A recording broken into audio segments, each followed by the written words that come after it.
Hello student, HRM की class में आप सभी का स्वागत है। आज हम चैप्टर 3 को डील करेंगे, that is recruitment, selection and placement. First हम जानते हैं what is the meaning of recruitment. Recruitment is the process of identify the source for the prospectives candidate to stimulate them to apply for job in the organization. It involves seeking and attracting a pool of people from qualified candidate for job vacancy can be chosen. देखो, recruitment का मतलब ये होता है कि बहुत सारे ऐसे स्टूडेंट हैं, बहुत सारे ऐसे कैंडिडेट हैं जो फ्रेशर्स हैं, जिन्होंने जस्ट अपनी मास्टरी कंप्लीट की है, स्किल्ड है। उन पूल ऑफ कैंडिडेट में से जो बेटर हैं, जो जॉब के अकॉर्डिंग क्वालिफिकेशन रखते हैं, उनको चूज़ करना। उसके लिए क्या क्या प्रोसेस होगी? The process of recruitment, identify different source of labour supply, कहाँ से लेबर सप्लाई मिल सकता है उसको आइडेंटिफाई करना। एसेस देयर वैलिडिटी, और कितने वैलिड हैं। अगर कोई कैंडिडेट हम रख रहे हैं, उन्होंने बताया कि वो पर्टिकुलर किसी यूनिवर्सिटी से पास आउट हैं, तो एक उनका वैलिडेशन टेस्ट करना। Choose the most suitable sources और सोर्सेस, मतलब वो सुटेबल सोर्सेज चूज़ करना जहाँ से हम कैंडिडेट को ले रहे हैं। Invites application from the prospectives candidate for the vacant seat, इसके लिए एप्लीकेशन वगैरह मंगवाना, that is the recruitment process. तो ये दो प्रकार से होता है, internal and external. Internal sources को देखें तो ये 3 टाइप्स के होंगे, transfer, promotion and re employment of the x employees. Internal sources of recruitment में सबसे पहले ट्रांसफ़र आता है। Transfer it involve shifting the employees from one job to another job. Promotion होता है, कई बार ऐसा होता है कि कोई एक एम्प्लॉय जो है, अगर वो मिड लेवल में है, उसको हाई लेवल देना, 4th ग्रेड में उसको 2nd या 1st ग्रेड देना, उसकी एबिलिटी के बेसिस पे उसको प्रमोशन देना। It is transfer employ to the job that carry the high pay on status, उसको हाई पे और हाई स्टेटस प्रोवाइड करना। Re implement of the ex employ, internal resources में एक्स एम्प्लॉय भी आते हैं जो ऑलरेडी जॉब छोड़ चुके हैं, रिटायरमेंट ले चुके हैं। ऐसे एम्प्लॉय को उनके कैलिबर के बेसिस पे, उनके अनुभवों के आधार पे कंपनी में फिर से ज्वाइन करवाना, कंटीजेंसी के बेसिस पे, that is the internal resources of recruitment. इसके कुछ मेरिट्स हैं। Number 1, the internal candidate have intimate knowledge of the organisation structure. Yes, जो इंटरनल कैंडिडेट है ऑलरेडी उसको कंपनीज़ के बहुत सारे डिपार्टमेंट्स की, बहुत सारे वर्क की, विज़न मिशन की बहुत अच्छी नॉलेज है, क्योंकि कई साल उसने कंपनीज़ को दिए हैं। तो अगर वो आपकी कंपनी में आता है तो मान के चलिए कि आपकी कंपनी का बेनिफिट ही होगा। दूसरा, promotion increase the moral of the employ, और अगर प्रमोशन होता है तो मान के चाहिए कि एम्प्लॉय का मोरल जो है वो मोरल और बढ़ेगा, इंक्रीज़ होगा, है ना। Promotion ensure the sincere effort of the part of the employ, they know that they may be the promote to the higher position, और इससे कहीं ना कहीं एम्प्लॉय में मोटिवेशन होता है कि उनको हायर पोजीशन दिया जा रहा है। The cost of the training and insider of the senior post will be the less. अगर हमको बाहर से कैंडिडेट चूज़ करना हो, उसके लिए कुछ मनी लगती है।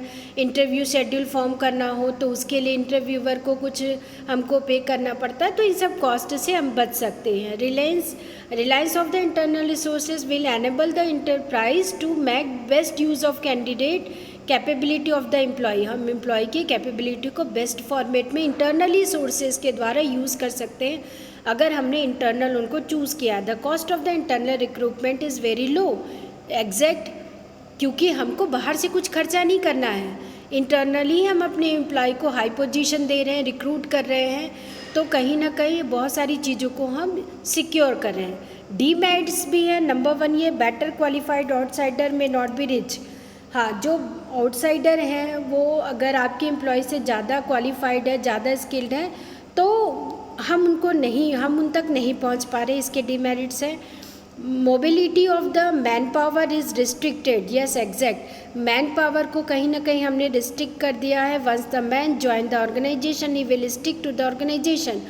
कहीं ना कहीं वो व्यक्ति जो आपके ऑर्गेनाइजेशन में ज्वाइन किया है, ना चाहते हुए उसको 5 साल या 10 साल आपके ऑर्गेनाइजेशन में टिकना पड़ता है। In promotion, there might be the clash between the factors like the seniority, ability. Yes, promotion में ये आता है सीनियरिटी के बेसिस पे, सिलेक्शन हो रहा है, प्रमोशन हो रहा है कि एबिलिटी के बेसिस पे। कई बार ये कॉन्फ्लिक्ट की सिचुएशन आ जाती है। The spirit of the competition among the employ is hampered. हाँ, कंपटीशन की जो भावना है बिल्कुल हैम्पर्ड हो जाती है, क्योंकि उनको पता है कि जो जितना एक्सपीरियंस होल्डर होगा, जितने साल यहाँ स्पेंड करेगा, उसको प्रमोशन दी जाएगी। Further the growth of the business is handled by the limited talent of the insider के लिमिटेड टैलेंट हो जाते हैं। तो these are the internal resources जिसमें हम एक्स एम्प्लॉय को प्रमोशन को और फर्दर एम्प्लॉय को एक पोजीशन प्रोवाइड करते हैं। एक्सटर्नल रिसोर्सेज को देखें तो किस फॉर्मेट में होते हैं। नंबर 1 डायरेक्ट रिक्रूटमेंट होता है, एडवर्टीजमेंट के थ्रू होता है, कैजुअल कॉलर होता है, एम्प्लॉयमेंट एक्सचेंज के थ्रू होता है, एजेंसी के थ्रू होता है, कंसल्टेंट लेके आते हैं, एजुकेशनल इंस्टीट्यूट में या कैंपस रिक्रूटमेंट होता है, रिकमेंडेशन से होता है, कई बार रेफरल होता है, लेबर कॉन्ट्रैक्ट होता है, वेब पब्लिशिंग या टेलीकास्टिंग से भी होता है। इसके मेरिट्स क्या हैं? अगर एक्सटर्नल रिसोर्सेज को देखें तो इसकी वजह से हमको क्वालिफाइड पर्सनल मिलते हैं, पर्सनालिटी मिलती है, वाइड चॉइस रहता है, हमारे पास डिफरेंट स्किल के पर्सन आते हैं, डिफरेंट क्वालिफिकेशन के आते हैं, तो उनमें से हम बेटर को चूज़ कर सकते हैं। फ्रेश टैलेंट आता है हमारे पास, कॉम्पिटिटिव स्पिरिट भी उनमें बहुत ज़्यादा रहती है कि मैं बेटर करके दूसरों से ज़्यादा दिखा सकता हूँ। डीमेरिट्स क्या है? Dissatisfaction among the existing staff. कई बार डिससेटिस्फैक्शन भी होता है, लेंदी प्रोसेस होता है, आपको सबसे पहले उनको रिक्रूट करना है, देन उनका टेस्ट लेना है, देन इंटरव्यू लेना है, एज़ पर रिकमेंडेशन उनका डेमोस्ट्रेशन भी लेना है। कॉस्टली प्रोसेस भी है क्योंकि इसमें मनी तो लगती है। अनसर्टन रिस्पॉन्स है, ज़रूरी नहीं है कि जिस एम्प्लॉय को आपने सेलेक्ट किया है वो आपके सिलेक्शन को बहुत अच्छे से अप्रिशिएट करे और ज्वाइन भी करे। तो अगर वो नहीं ज्वाइन करता है तो मान के चलिए कि जो भी आपने एक्सटर्नल प्रोसेस यूज़ किया है उसकी जो कॉस्ट है वो पानी में चली गई। रिसेंट ट्रेंड इन रिक्रूटमेंट को देखें तो आउटसोर्सिंग है, पोचिंग एंड द रीडिंग है, वेबसाइट ई रिक्रूटमेंट है, इंटर्नशिप है, वॉक इन इंटरव्यू। आपने देखा होगा कि आजकल वीडियो कॉन्फ्रेंसिंग के थ्रू हो जाता है, ई पोचिंग के थ्रू हो जाता है, ई रिक्रूटमेंट होता है, मतलब ऑनलाइन वीडियो कॉन्फ्रेंसिंग के थ्रू भी कई बार हम इंटरव्यू वगैरह कर लेते हैं। तो देखो रिक्रूटमेंट और सिलेक्शन दोनों में डिफरेंस है। तो ये हम देखेंगे कि what is the meaning of recruitment and what is the meaning of selection. तो recruitment is the process of searching the candidate, जहाँ वो कैंडिडेट को सर्च कर रहा है। सिलेक्शन क्या होता है? Process of selecting right type of candidate. Candidate उसके पास है लेकिन पर्टिकुलर जॉब के लिए जो राइट कैंडिडेट है उसका जब सिलेक्शन किया जाता है तो इस प्रोसेस को हम सिलेक्शन कहेंगे। नेचर देखें, ये पॉजिटिव प्रोसेस है क्योंकि इसमें जो एम्प्लॉय को सेलेक्ट किया जा रहा है वो जॉब के लिए अप्लाई होगा। But selection is the negative process क्योंकि एक को सेलेक्ट किया जाता है, बाकी को रिजेक्ट किया जाता है। एम देखें, it aim to attract more and more candidate for the vacant job. आपने देखा होगा गवर्नमेंट की कोई वैकेंसी निकलती है तो एक वैकेंसी के पीछे मोर देन 1000 कैंडिडेट अप्लाई करते हैं, तो कहीं ना कहीं ये अट्रैक्टिव जॉब है रिक्रूटमेंट। सेलेक्शन की बात करें, it aim to the pickup the most suitable people for the vacant job. Vacant job के लिए इंटरव्यू सिलेक्शन चल रहा है तो उसमें उसी को पिकअप किया जाएगा जो मोस्ट सूटेबल है। प्रोसीजर को देखा जाए, the firm notified the vacancy through the various sources and distribute the application form to the candidate. Candidate को एप्लीकेशन फॉर्म डिस्ट्रीब्यूट किया जाता है और इसका एम क्या है सिलेक्शन का? The candidate to pass through the number of stage such as the filling of form, employment test. Form fill करना पड़ता है, फिजिकल टेस्ट होता है, मेंटल टेस्ट होता है, एम्प्लॉयमेंट टेस्ट होता है, देन आफ्टर उनका कंप्लीट सिलेक्शन होता है। Can contact of service, no contractual relation of the created recruitment of employees the communication vacancy only. इसमें कोई कॉन्ट्रैक्चुअल बेसिस नहीं होता, बट कई बार सिलेक्शन के समय कॉन्ट्रैक्चुअल बेसिस पे रखा जाता है। मोस्टली गवर्नमेंट जॉब में होता है, कुछ प्राइवेट सेक्टर में भी कॉन्ट्रैक्चुअल बेसिस पे एम्प्लॉय को रखा जाता है। नंबर्स की बात करें, there is no restriction upon the number of candidate. कभी भी रिक्रूटमेंट में कोई भी नंबर नहीं रहते क्योंकि ये मान के चलिए कि जो स्किल्ड है वो आएगा और फिर जब वो और ज़्यादा स्किल्ड हो जाएगा तो वो चला भी जाएगा। Only the certain number of candidate are selected. अगर IAS IPS की बात करें तो उसकी जो फिक्स्ड सीट है उसी पे हम सेलेक्शन करेंगे।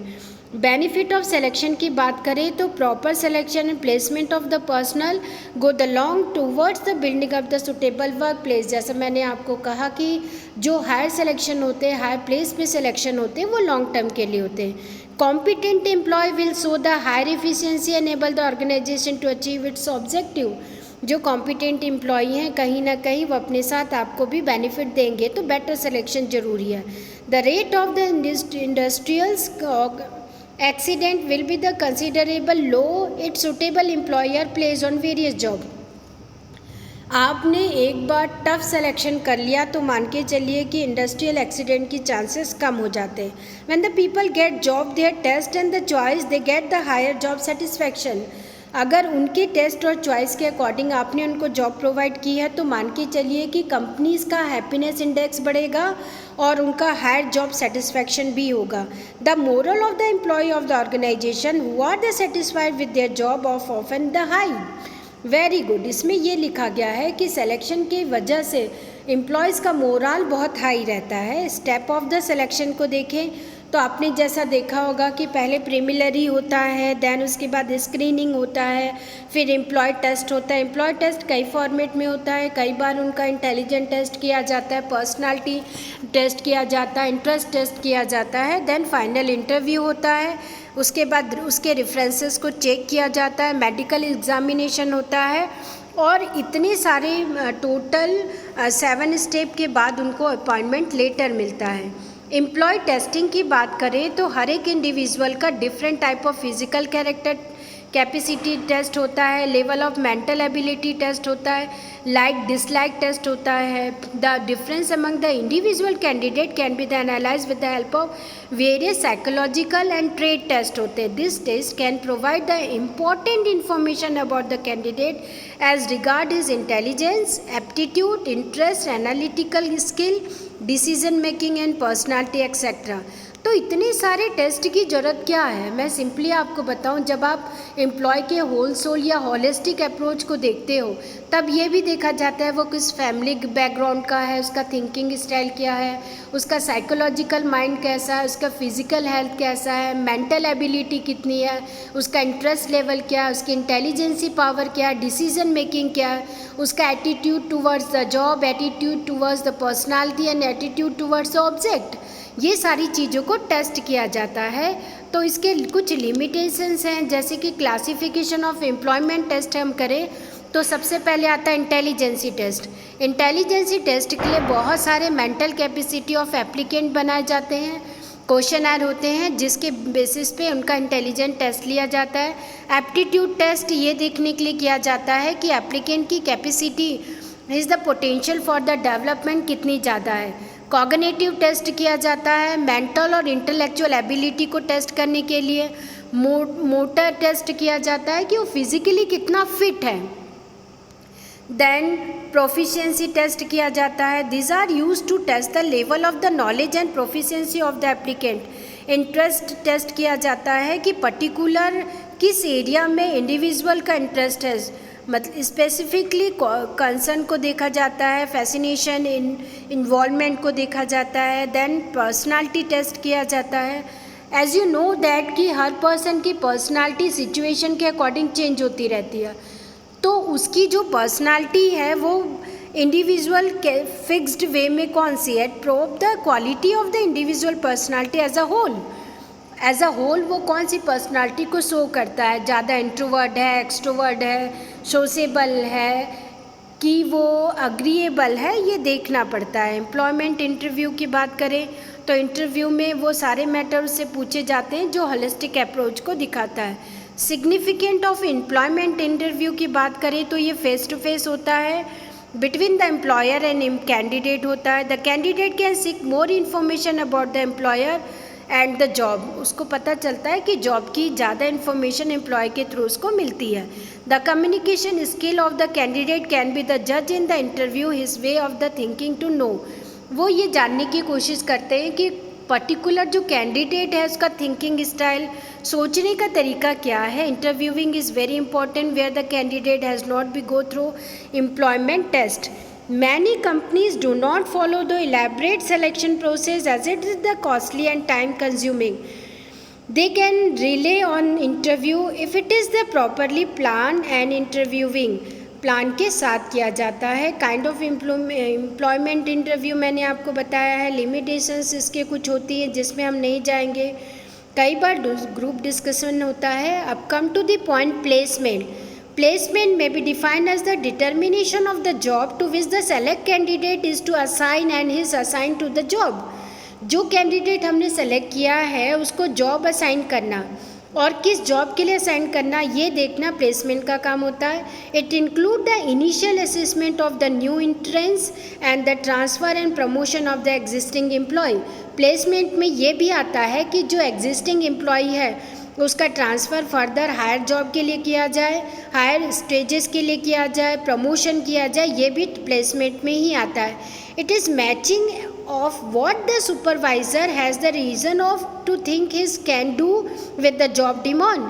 It is matching of what he impose working condition and what he offer the form of the payroll with promotional possibilities. कौन कौन सी पॉसिबिलिटीज़ हो सकती हैं प्रमोशन की, प्लेसमेंट में आता है. इसके सिग्निफिकेंस को देखें तो ये लेबर टर्नओवर रेट को रिड्यूस करता है, एब्सेंटीज़ को कम करता है. देखो एब्सेंटीज़ तब होंगे जब जॉब आपके अकॉर्डिंग ना हो या आप जॉब के अकॉर्डिंग ना हो. तो अगर दोनों सूटेबल हैं तो मान के चलिए कि एम्प्लॉय के एब्सेंटीज़ रेट कम होंगे. Increase the safety of worker and lower accident. Worker की सेफ्टी बढ़ती है. हम जो ये लेबर लॉ की बात करते हैं वो इसी में आता है. Increase the moral of the worker. Worker का मोरल बढ़ता है, मोटिवेशन मिलता है उसको. Better human relationship of organisation. These are the points जिसके बेसिस पे आज हमने अपने टॉपिक को डील किया. नंबर 1 आप था recruitment, then selection, then placement. So thank you to